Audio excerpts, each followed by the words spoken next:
प्रसन्नाङ्गरागं प्रभाकाञ्चनाङ्गं जगद्भीतिशौर्यं तुषाराद्रिधैर्यम् तृणीभूतहेतिं रणोद्यद्विभूतिं भजे वायुपुत्रं पवित्राप्तमित्रम् भजे पावनं भावनानित्यवासम् भजे बालभानं प्रभाचारुभासम् भजे चन्द्रिका कुन्दमन्दारहासम् भजे सन्ततं रामभूपालदासम् भजे लक्ष्मणप्राणरक्षातिदक्षं भजे तोषितानेकगीर्वाणपक्षम् भजे घोरसङ्ग्रामसीमाहताक्षं भजे रामनामातिसम्प्राप्तरक्षम् कृताभीलनादं क्षितिक्षिप्तपादम् घनक्रान्तभृङ्गं कटिस्थोरुजङ्घम् वियद्व्याप्तकेशं भुजाश्लेषितास्मम् जयश्रीसमेतं भजे रामदूतम् चलद्वालघातं भ्रमच्चक्रवालं कठोराट्टहासं प्रभिन्नाब्जजाण्डम् महासिंहनादाद्विशीर्णत्रिलोकं भजे आञ्जनेयं प्रभुं वज्रकायम् रणे भीषणे मेघनादे सनादे सरोषे समारोपिते मित्रमुख्ये खगानां घनानां सुराणां च मार्गे नतं तं वहं तं हनुमन्तमीडे कनद्रत्नजम्भारिदम्भोळिधारं कनद्दन्तनिर्धूतकालोग्रदन्तम् पदाघातभीताब्धिभूताधिवासं रणक्षोणिदक्षं भजे पिङ्गळाक्षम् महाग्राहपीडा महोत्पातपीडा महारोगपीडा महातीव्रपीडा हरत्यासुते पादपद्मानुरक्तो नमस्ते कपिश्रेष्ठ रामप्रियो यः सुधासिन्धुमुल्लङ्घ्य नाथोग्रदीप्तः सुधा चौषधीस्ता प्रगुप्तप्रभावः षडद्रोणशैलस्य सारेण सेतुं विना भूस्वयं कः समर्थः कपीन्द्रः निरातङ्कमाविश्य लङ्कां विसङ्गो भवानेव सीतातिशोकापहारी समुद्रान्तरङ्गादिरौद्रं विनिद्रम् विलङ्घ्योरुजङ्घस्तुता मर्त्यसङ्घः रमानाथ रामः क्षमानाथ रामः अशोकेन शोकं विहाय प्रहर्षम् वनान्तर्घनं जीवनं दानवानं विपाट्य प्रहर्षात् हनुमान् त्वमेव जराभारतो भूरिपीडां शरीरे निराधारणारूढगाढप्रतापे भवत्पादभक्तिं भवद्भक्तिरक्तिं कुरु श्रीहनुमत्प्रभो मे दयाळो महायोगिनो ब्रह्मरुद्रादयो वा न जानन्ति तत्त्वं निजं राघवस्य कथं ज्ञायते मातृसे नित्यमेव प्रसीद प्रभो वानरेन्द्रो नमस्ते नमस्ते महासत्त्ववाहाय तुभ्यं नमस्ते महावज्रदेहाय तुभ्यं नमस्ते परिभूतसूर्याय तुभ्यम्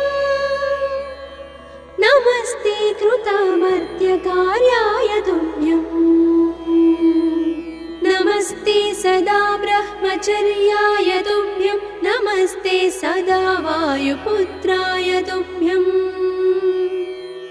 नमस्ते सदा पिङ्गलाक्षाय तुभ्यं नमस्ते सदा रामभक्ताय तुभ्यम् हनुमद्भुजङ्गप्रयातं प्रभाते प्रदोषेऽपि वाचाथ रात्रेऽपि मर्त्यः पठन्नस्नतोऽपि प्रमुक्ताघजालः सदा सर्वदा रामभक्तिं प्रयाति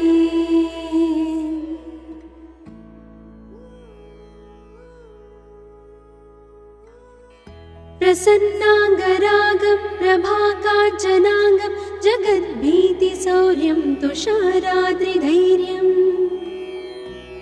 तृणीभूतहेतिं रणोद्यद्विभूतिं भजे वायुपुत्रं पवित्राप्तमित्रम्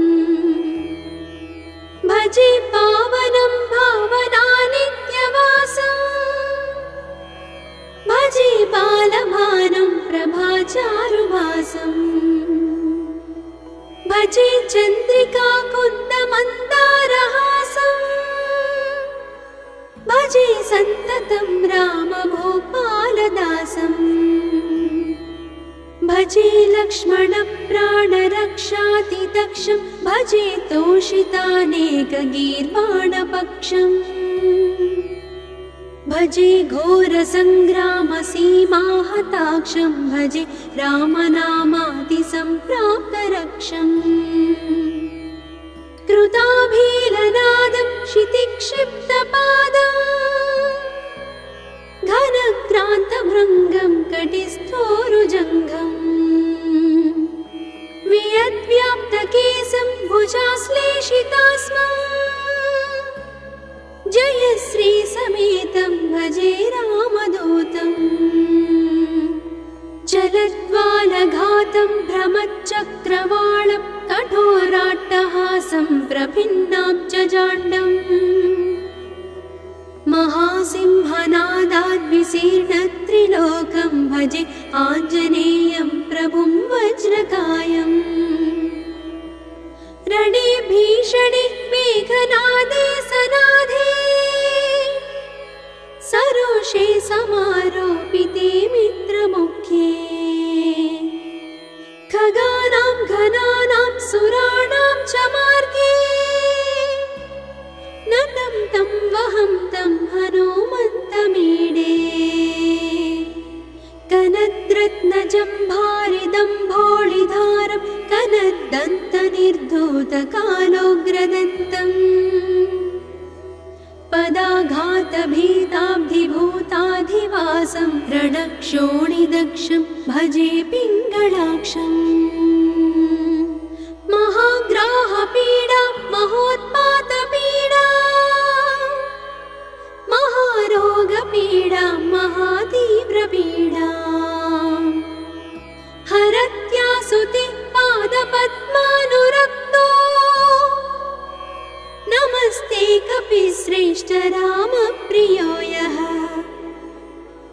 सुधासिन्धुमुल्लङ्घ्य नाथोग्रदीप्तः सुधाचौषधीस्ता प्रगुप्तप्रभावः षडद्रोणशैलस्य सारेण सेतुं विना भूस्वयं कः समर्थः कपीन्द्रः निरातङ्कमाविश्य लङ्कां विसङ्को भवानेव सीतातिशोकापहारी समुद्रान्तरङ्गादिरौद्रं विनिद्रम् विलङ्घ्योरुजङ्घस्तुता मर्त्यसङ्घः रमानाथ रामः क्षमानाथ रामः अशोकेन शोकं विहाय प्रहर्षम् वनान्तर्घनं जीवनं दानवानं विपाट्य प्रहर्षात् हनुमान् त्वमेव जराभारतो भूरिपीडां शरीरे निराधारणारूढगाढप्रतापे भवत्पादभक्तिं भवत्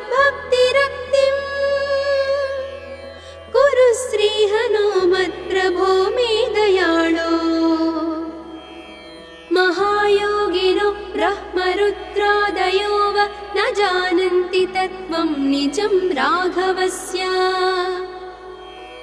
कथं ज्ञायते मातृसे नित्यमेव प्रसीद प्रभो वानरेन्द्रो नमस्ते नमस्ते महासत्त्ववाहाय तुभ्यं नमस्ते महावज्रदेहाय तुभ्यं नमस्ते परिभूतसूर्याय तुभ्यं नमस्ते कृतामर्त्यकार्याय तुभ्यं नमस्ते सदा ब्रह्मचर्याय तुभ्यं नमस्ते सदा वायुपुत्राय तुभ्यं नमस्ते सदा पिङ्गळाक्षाय तुभ्यं नमस्ते सदा रामभक्ताय तुभ्यं हनुमद्भुजङ्गप्रयातं प्रभाते प्रदोषेऽपि वाचार्थरात्रेऽपि मर्त्यः पठन्नस्नतोऽपि प्रमुक्ताघजालः सदा सर्वदा रामभक्तिं प्रयाति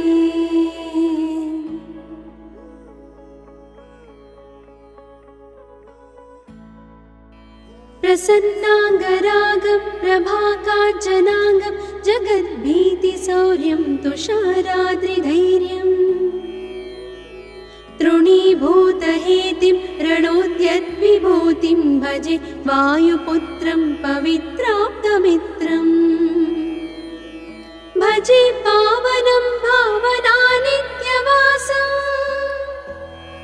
भजे बालभानुं प्रभाचारुभासम् भजे चन्द्रिकाकुन्दमन्दारहासम् भजे सन्ततं रामभूपालदासम् भजे लक्ष्मणप्राणरक्षातिदक्षं भजे तोषितानेकगीर्वाणपक्षम् भजे घोरसङ्ग्रामसीमाहताक्षं भजे रामनामातिसम्प्राप्तरक्षम् कृताभीलनादं क्षितिक्षिप्तपादम् घनक्रान्तभृङ्गं कटिस्थोरुजङ्घम् वियद्व्याप्तकेशं भुजाश्लेषितास्मम् जयश्रीसमेतं भजे रामदूतम् चलद्वालघातं भ्रमच्चक्रवालं कठोराट्टहासं प्रभिन्नाब्जजाण्डम् महासिंहनादाद्विशीर्णत्रिलोकं भजे आञ्जनेयं प्रभुं वज्रकायम् रणे भीषणे मेघनादे सनादे सरोषे समारोपिते मित्रमुख्ये खगानां घनानां सुराणां च मार्गे नतं तं वहं तं हनुमन्तमीडे कनद्रत्नजम्भारिदम्भोळिधारं कनद्दन्तनिर्धूतकालोग्रदन्तम् पदाघातभीताब्धिभूताधिवासं रणक्षोणिदक्षं भजे पिङ्गळाक्षम् महाग्राहपीडा महोत्पातपीडा महारोगपीडा महातीव्रपीडा हरत्यासुते पादपद्मानुरक्तो नमस्ते कपिश्रेष्ठ रामप्रियो यः सुधा सिन्धुमुल्लङ्घ्य नाथोग्रदीप्तः सुधा चौषधीस्ता प्रगुप्तप्रभावः षडद्रोणशैलस्य सारेण सेतुं विना भूस्वयं कः समर्थः कपीन्द्रः निरातङ्कमाविश्य लङ्कां विसम्पो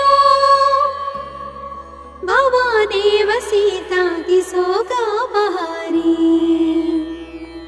समुद्रान्तरङ्गादिरौद्रं विनिद्रम् प्रस्तुता मर्त्यसङ्घः रमानाथ रामः क्षमानाथ रामः अशोकेन शोकं विहाय प्रहर्षम् वनान्तर्घनं जीवनं दानवानं विपाट्य प्रहर्षात् हनूमान् त्वमेव जराभारतो भूरिपीडां शरीरे निराधारणारूढगाढप्रतापे भवत्पादभक्तिं भवद्भक्तिरक्तिं कुरु श्रीहनुमत्प्रभो मे दयाळो महायोगिनो ब्रह्मरुद्रादयो वा न जानन्ति तत्त्वं निजं राघवस्य कथं ज्ञायते मातृसे नित्यमेव प्रसीद प्रभो वानरेन्द्रो नमस्ते नमस्ते महासत्त्ववाहाय तुभ्यं नमस्ते महावज्रदेहाय तुभ्यं नमस्ते परिभूतसूर्याय तुभ्यं नमस्ते कृतामर्त्यकार्याय तुभ्यं नमस्ते सदा ब्रह्मचर्याय तुभ्यं नमस्ते सदा वायुपुत्राय तुभ्यं नमस्ते सदा पिङ्गळाक्षाय तुभ्यं नमस्ते सदा रामभक्ताय तुभ्यं हनुमद्भुजङ्गप्रयातं प्रभाते प्रदोषेऽपि वाचाथ रात्रेऽपि मर्त्यः पठन्नस्नतोऽपि प्रमुक्ताघजालः सदा सर्वदा रामभक्तिं प्रयाति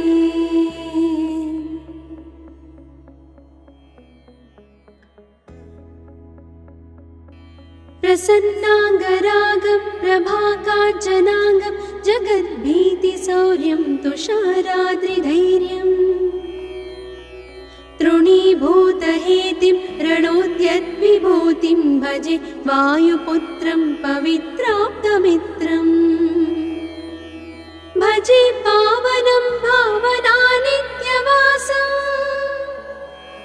भजे बालभानं प्रभाचारुभासम् भजे चन्द्रिका कुन्दमन्दारहासम् भजे सन्ततं रामभूपालदासम्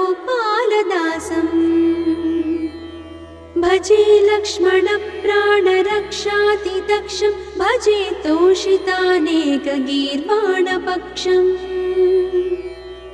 भजे घोरसङ्ग्रामसीमाहताक्षं भजे रामनामातिसम्प्राप्तरक्षम् कृताभीलनादं क्षितिक्षिप्तपादम् घनक्रान्तभृङ्गं कटिस्थोरुजङ्घम् वियद्व्याप्तकेशं भुजाश्लेषितास्मम् जय श्रीसमेतं भजे रामदूतम् चलद्वालघातं भ्रमच्चक्रवालं कठोराट्टहासं प्रभिन्नाब्जजाण्डम् महासिंहनादाद्विशीर्णत्रिलोकं भजे आञ्जनेयं प्रभुं वज्रकायम् रणे भीषणे मेघनादे सनादे सरोषे समारोपिते मित्रमुख्ये खगानां घनानां सुराणां च मार्गे नतं तं वहं तं हनुमन्तमीडे कनद्रत्नजम्भारिदम्भोळिधारं कनद्दन्तनिर्धूतकालोग्रदन्तम् पदाघातभीताब्धिभूताधिवासं रणक्षोणिदक्षं भजे पिङ्गळाक्षम् महाग्राहपीडा महोत्पातपीडा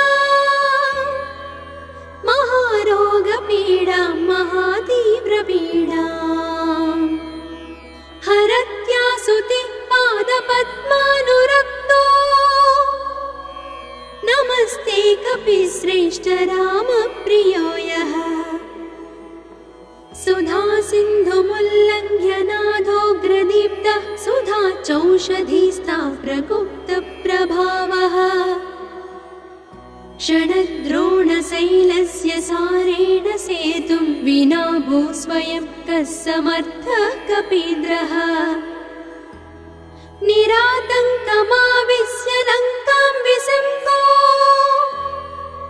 भवानेव सीतातिशोकापहारी समुद्रान्तरङ्गादिरौद्रं विनिद्रम् विलङ्घ्योरुजङ्घस्तुता मर्त्यसङ्घः रमानाथ रामः क्षमानाथ रामः अशोकेन शोकं विहाय प्रहर्षम् वनान्तर्घनं जीवनं दानवानं विपाट्य प्रहर्षात् हनूमान् त्वमेव जराभारतो भूरिपीडां शरीरे निराधारणारूढगाढप्रतापे भवत्पादभक्तिं भवद्भक्तिरक्तिं कुरु श्रीहनुमत्प्रभो मे दयाळो महायोगिनो ब्रह्मरुद्रादयो वा न जानन्ति तत्त्वं निजं राघवस्य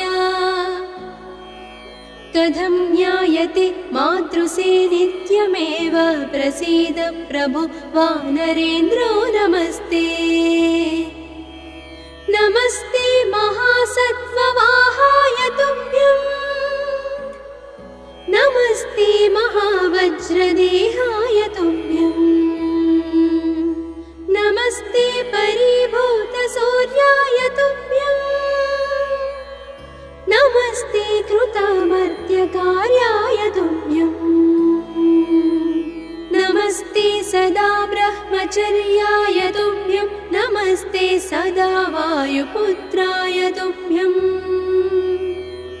नमस्ते सदा पिङ्गळाक्षाय तुभ्यं नमस्ते सदा रामभक्ताय तुभ्यं हनुमद्भुजङ्गप्रयातं प्रभाते प्रदोषेऽपि वाचार्थरात्रेऽपि मर्त्यः पठन्नस्नतोऽपि प्रमुक्ताघजालः सदा सर्वदा रामभक्तिं प्रयाति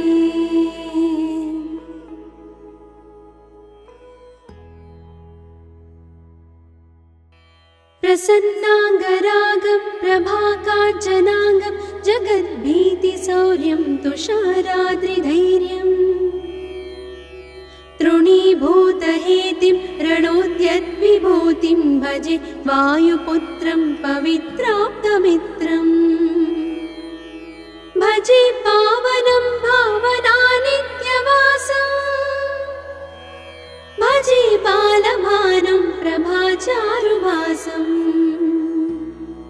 भजे चन्द्रिका कुन्दमन्दारहासम् भजे सन्ततं रामभूपालदासम्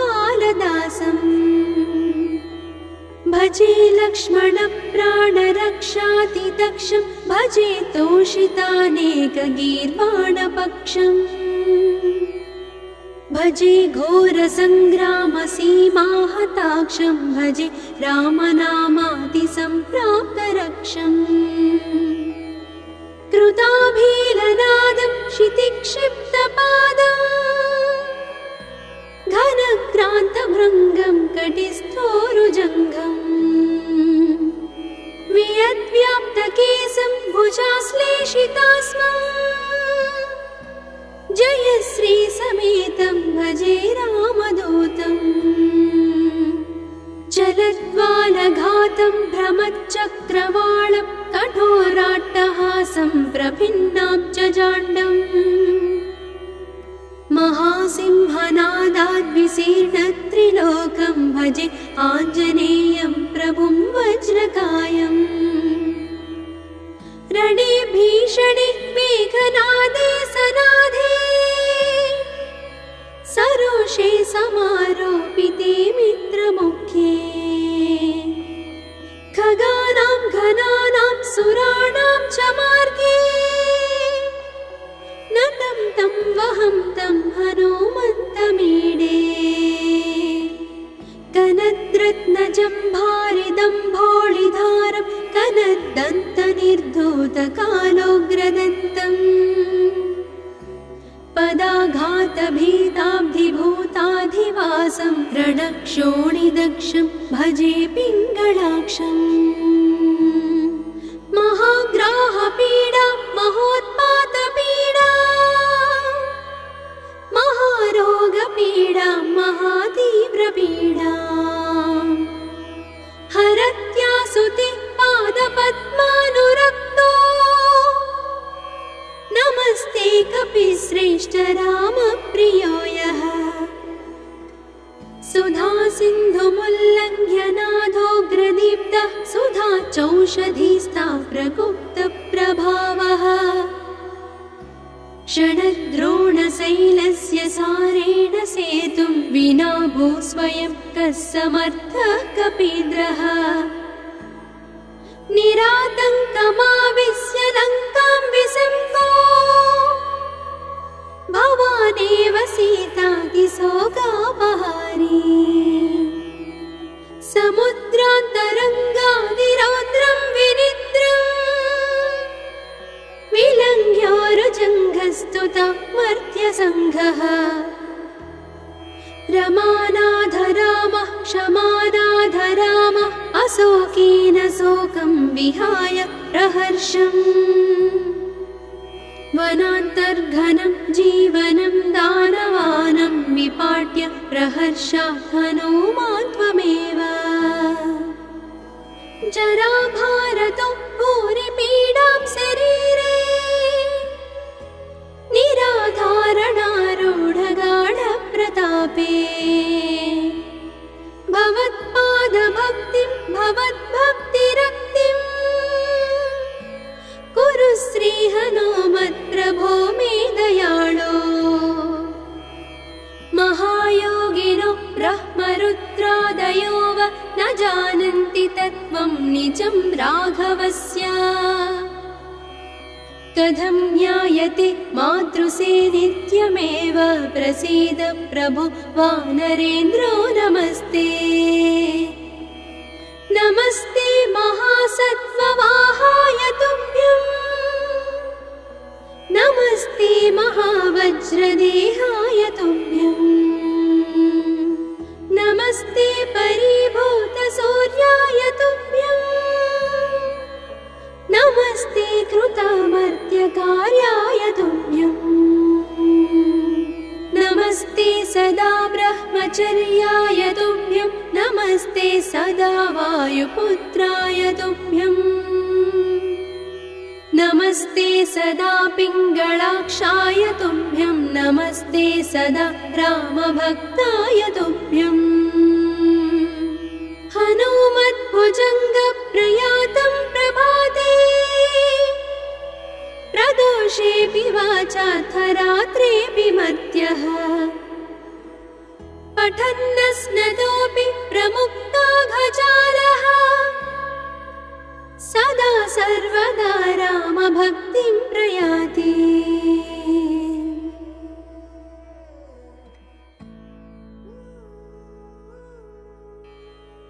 प्रसन्नाङ्गरागं प्रभाकाञ्चनाङ्गं जगद्भीतिशौर्यं तुषाराद्रिधैर्यम्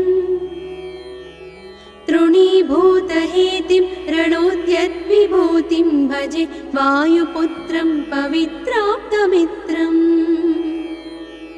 भजे पावनं भावनानित्यवासम् भजे बालभानुं प्रभाचारुभासम् भजे चन्द्रिका कुन्दमन्दारहासम् भजे सन्ततं रामभूपालदासम् भजे लक्ष्मणप्राणरक्षातिदक्षं भजे तोषितानेकगीर्वाणपक्षम् भजे घोरसङ्ग्रामसीमाहताक्षं भजे रामनामातिसम्प्राप्तरक्षम् कृताभीलनादं क्षितिक्षिप्तपादम् घनक्रान्तभृङ्गं कटिस्थोरुजङ्घम् वियद्व्याप्तकेशं भुजाश्लेषितास्मम् जयश्रीसमेतं भजे रामदूतम् चलद्वालघातं भ्रमच्चक्रवालं कठोराट्टहासं प्रभिन्नाब्जजाण्डम् महासिंहनादाद्विशीर्णत्रिलोकं भजे आञ्जनेयं प्रभुं वज्रकायम् रणे भीषणे मेघनादे सनादे सरोषे समारोपिते मित्रमुख्ये खगानां घनानां सुराणां च मार्गे नतं तं वहं तं हनुमन्तमीडे कनद्रत्नजम्भारिदम्भोळिधारं कनद्दन्तनिर्धूतकालोग्रदन्तम् पदाघातभीताब्धिभूताधिवासं रणक्षोणिदक्षं भजे पिङ्गळाक्षम् महाग्राहपीडा महोत्पातपीडा महारोगपीडा महातीव्रपीडा हरत्यासुते पादपद्मानुरक्तो नमस्ते कपिश्रेष्ठ रामप्रियो यः सुधासिन्धुमुल्लङ्घ्य नाथोग्रदीप्तः सुधाचौषधीस्ता प्रगुप्तप्रभावः षडद्रोणशैलस्य सारेण सेतुं विना भूस्वयं कः समर्थः कपीन्द्रः निरातङ्कमाविश्य लङ्कां विसङ्गो भवानेव सीतातिशोकापहारी समुद्रान्तरङ्गादिरौद्रं विनिद्रम् विलङ्घ्योरुजङ्घस्तुता मर्त्यसङ्घः रमानाथ रामः क्षमानाथ रामः अशोकेन शोकं विहाय प्रहर्षम् वनान्तर्घनं जीवनं दानवानं विपाट्य प्रहर्षात् हनुमान् त्वमेव जराभारतो भूरिपीडां शरीरे निराधारणारूढगाढप्रतापे भवत्पादभक्तिं भवद्भक्तिरक्तिं कुरु श्रीहनुमत्प्रभो मे दयाळो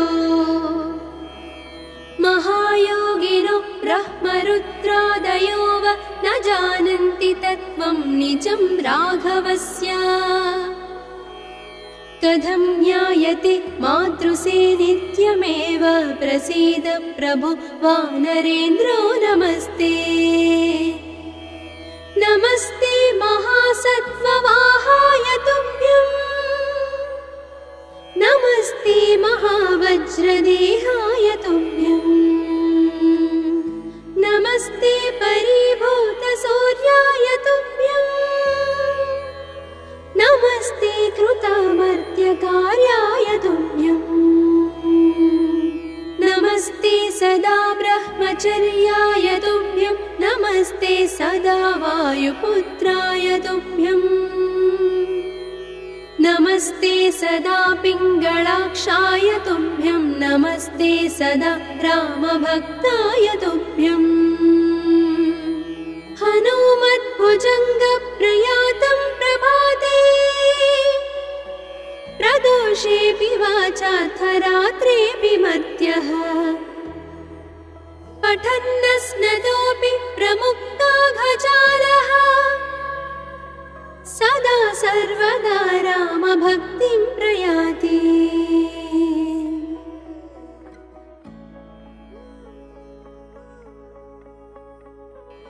प्रसन्नाङ्गरागं प्रभाकाञ्चनाङ्गं जगद्भीतिशौर्यं तुषाराद्रिधैर्यम् तृणीभूतहेतिं रणोद्यद्विभूतिं भजे वायुपुत्रं पवित्राप्तमित्रम् भजे पावनं भावनानित्यवासम् भजे बालभानुं प्रभाचारुभासम् भजे चन्द्रिका कुन्दमन्दारहासम् भजे सन्ततं रामभूपालदासम् भजे लक्ष्मणप्राणरक्षातिदक्षं भजे तोषितानेकगीर्वाणपक्षम् भजे घोरसङ्ग्रामसीमाहताक्षं भजे रामनामातिसम्प्राप्तरक्षम् कृताभीलनादं क्षितिक्षिप्तपादम् घनक्रान्तभृङ्गं कटिस्थोरुजङ्घम् वियद्व्याप्तकेशं भुजाश्लेषितास्मम् जयश्रीसमेतं भजे रामदूतम् चलद्वालघातं भ्रमच्चक्रवालं कठोराट्टहासं प्रभिन्नाब्जजाण्डम् महासिंहनादाद्विशीर्णत्रिलोकं भजे आञ्जनेयं प्रभुं वज्रकायम् रणे भीषणे मेघनादे सनाधे सरोषे समारोपिते मित्रमुख्ये खगानां घनानां सुराणां च मार्गे नतं तं वहं तं हनुमन्तमीडे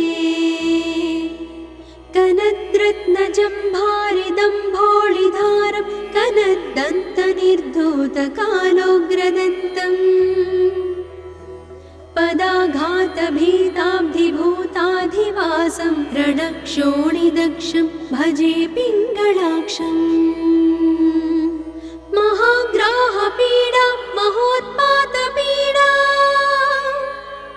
महारोगपीडा महातीव्रपीडा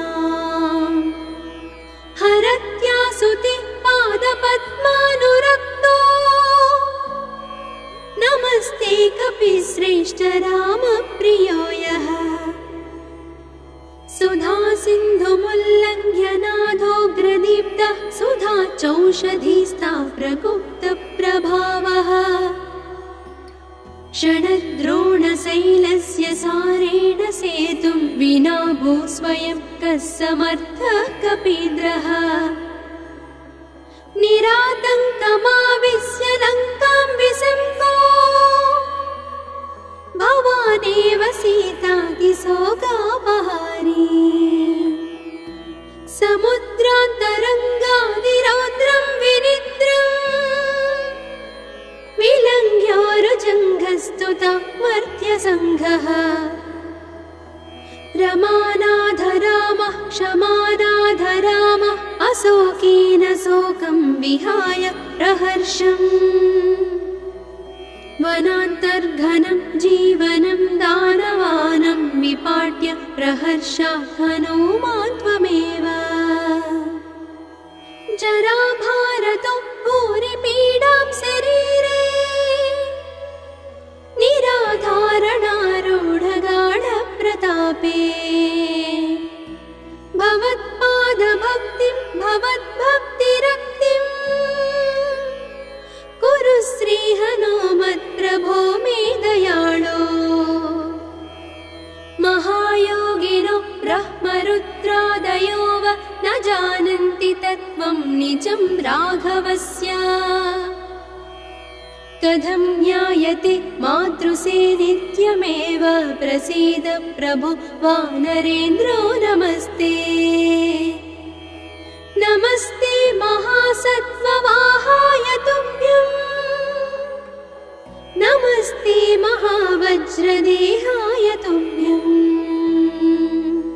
नमस्ते परिभूतसूर्याय तुभ्यम्